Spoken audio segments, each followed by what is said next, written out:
Sticks and stones may break my bones. No, literally. I have a bone disorder. I break easily. Please do not throw things at me. Hello and welcome back to my channel. My name is Abby, and if you didn't know this, I have a bone disorder called osteogenesis imperfecta. I have a whole playlist on my channel of videos where I talk about my disability and what it's like to be disabled and that sort of thing. So I will link that playlist in the description box below, so if I don't answer your question in this video, it's probably because I've answered it before in other videos, so take a look through that. Today, May 6th, is Wishbone Day, which is the International Awareness Day, if you will, for my disability. Its color is yellow, and so I kind of thought in honor of Wishbone Day this year, I would do one of those questiony thingies on Instagram, and I would let anybody leave me questions or assumptions or anything they wanted me to talk about or answer in this video there. So if you ever want to be a part of that sort of thing in the future, make sure you follow me on Instagram. It's just Abby Lane Green, the same way it would be if you were to type in my URL directly here. I'm just gonna pick up my phone here and take a look. I took a couple of screenshots because these things go away after 24 hours, right? So the first question I got was top 3 places you wish had better accessibility. So I live in Niagara, but if I'm gonna try to make this larger scale so that it can be relatable to more people.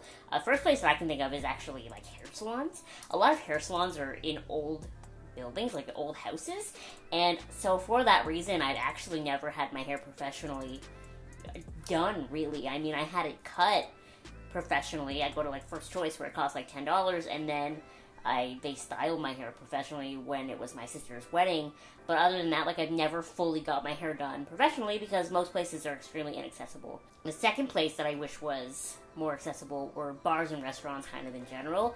A lot of them, the bars are too high and the stools are so high, and then like there's steps to get in, or there's so many food places that I have to super duper vet before I go there to see if it's actually accessible and if I actually can go there. And I'll ask like someone I know who is able-bodied, is it accessible? And sometimes they'll say yes, and I have to like still go and check it out for myself because they don't totally get it sometimes. I'm in a wheelchair and I can't walk at all, and that means I can't do any steps. Not even just the one step to get in that you've seen. And then third place that I wish had better accessibility, I think would be like concert venues, because a lot of concert venues, even big ones at like big arenas, it's very particular about which spots are accessible seating. And like, so if I want to pay $1 bajillion to go see the Jonas Brothers front row, right? Technically I can't, because the front row isn't wheelchair accessible. I have to find some way around the rules with my sister or whoever to get that close, because really I can't do it. There have been a couple of venues in the past that like let me skirt around the rules, and then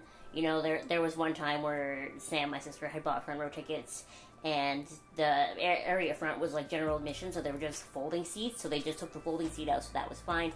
But, you know, that's an issue. You know, just because I'm in a wheelchair doesn't mean I want to sit up in the nosebleeds. So yeah, I'm going to go with that. I'm going to go with hair salons, restaurants, concert venues.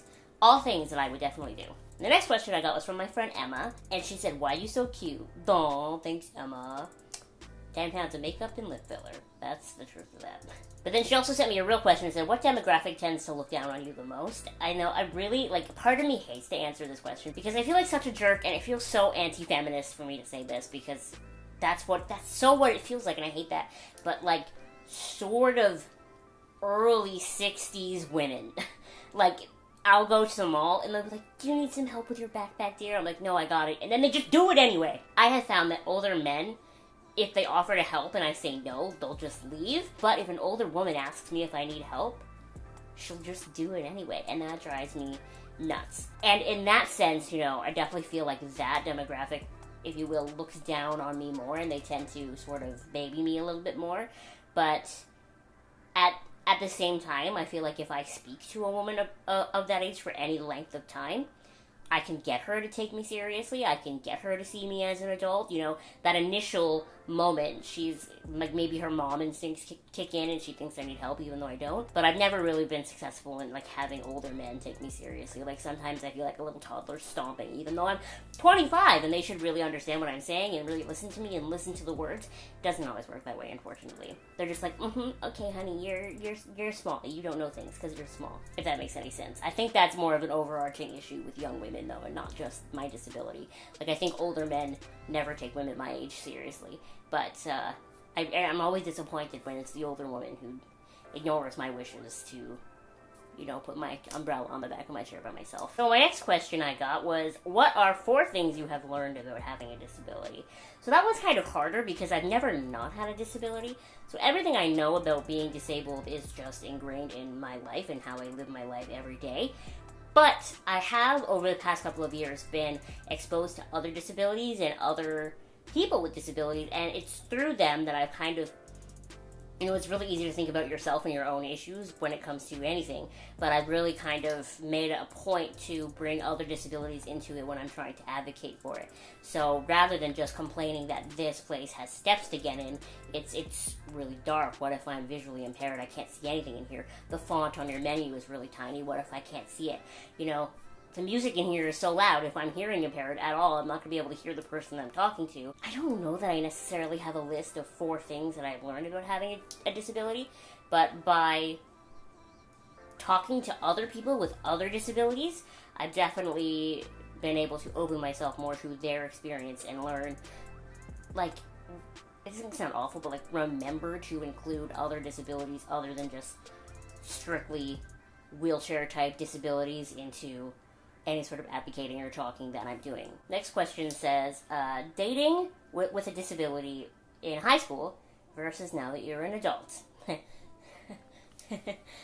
Well, I didn't have a boyfriend when I was in high school, and I don't have one now, and that's about that. But if I can speak to this question maybe based on other people's experiences rather than my own, I definitely think that it's probably easier to date when you're an adult with a disability rather than younger, because I do think that when you're younger, whether you realize it or not, younger people, not always, definitely hashtag not all, but it tends to be a little bit more shallow, and it's definitely harder to get people to go for people with disabilities when you're younger rather than when you're older, because when you're older you're usually generally looking for more of a real long-lasting human connection, and the physical stuff or whatever doesn't really matter as much. Again, I'm not saying that's the way in every case, but I think if I can speak generally to other women that I know with disabilities, they went through all of high school without a boyfriend, and then they hit 20 something and found a dude who lasted a long time with them, And when I was in high school, that was all I wanted was a boyfriend, right? I blame Disney. I grew up watching Disney movies, and I just wanted to be a princess. I wanted to find my prince, and now it could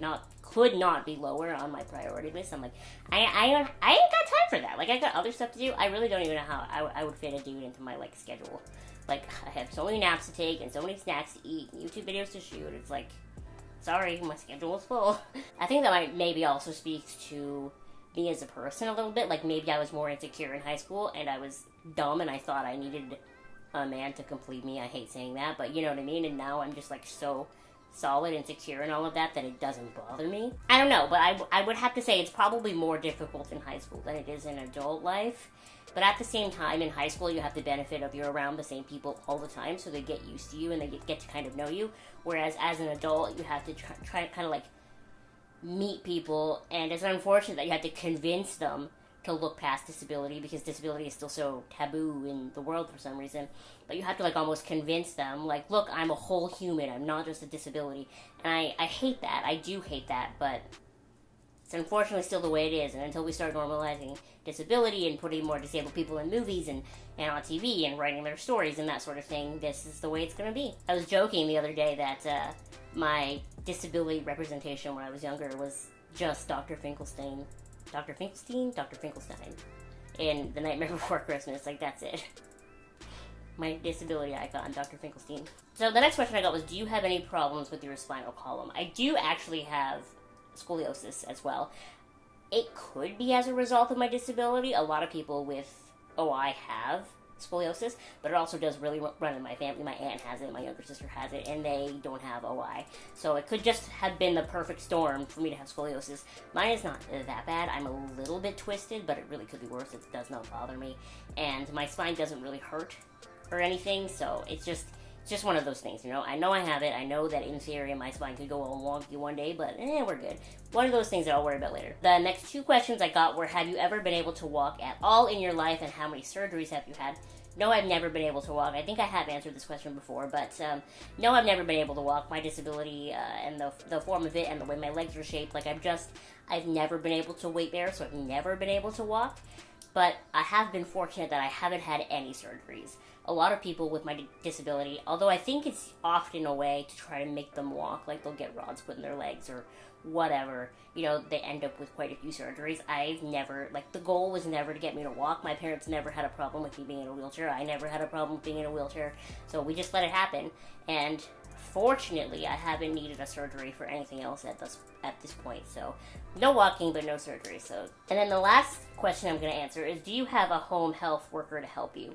Now, I am so fortunate because I have a very large family, and all of my family, with the exception of me, obviously, is like real buff. Like, they're real physically able and real active. So I still live at home with my mom and my stepdad and my younger sister, and all of them are able to pick me up, put me on the toilet, put me in the shower, that sort of thing. And so with that, I haven't really had the need to get, like, home healthcare workers. I've looked into it in the past, just, you know, if and when I need it someday. But it's just, like, one of those things that I don't really need now, because it would just be an extra body in the house that, like, doesn't belong, whereas all these bodies belong and they can do it anyway, you know? I'm not really super high maintenance in that sense. I can pull into the bathroom right beside the toilet, and then it's just a matter of, like, donk, donk, like a quick transfer. I'm, like, 3 feet tall, right? So I'm not that tall, and I'm not that heavy, so it's not like I'm a 2-person lift or anything. It's just a quick little dunk donk, and then we have a chair in the shower. It's just like another dunk donk. And so, yeah, that's the situation with that. I do know a lot of people with other disabilities who have, like, that system in their house where there's like a harness that you get into, and then it, like, can like has tracks and it carries you around the house. That is cool. Do I ever really want that? No, thank you. But it's cool. I do have one home care worker, and she comes weekly, and it's kind of cool because she's been my home care worker since I was 5 months old. I'm sure I've told this story before, but she's been my home care worker since I was 5 months old, so that means she's been with us for, like, literally 25 years. So I call her my grandmother because I love her. She's my grandmother now. And yeah, I think that's all I'm going to answer for this video, so make sure you give it a thumbs up, and you subscribe to my channel if you have not subscribed already.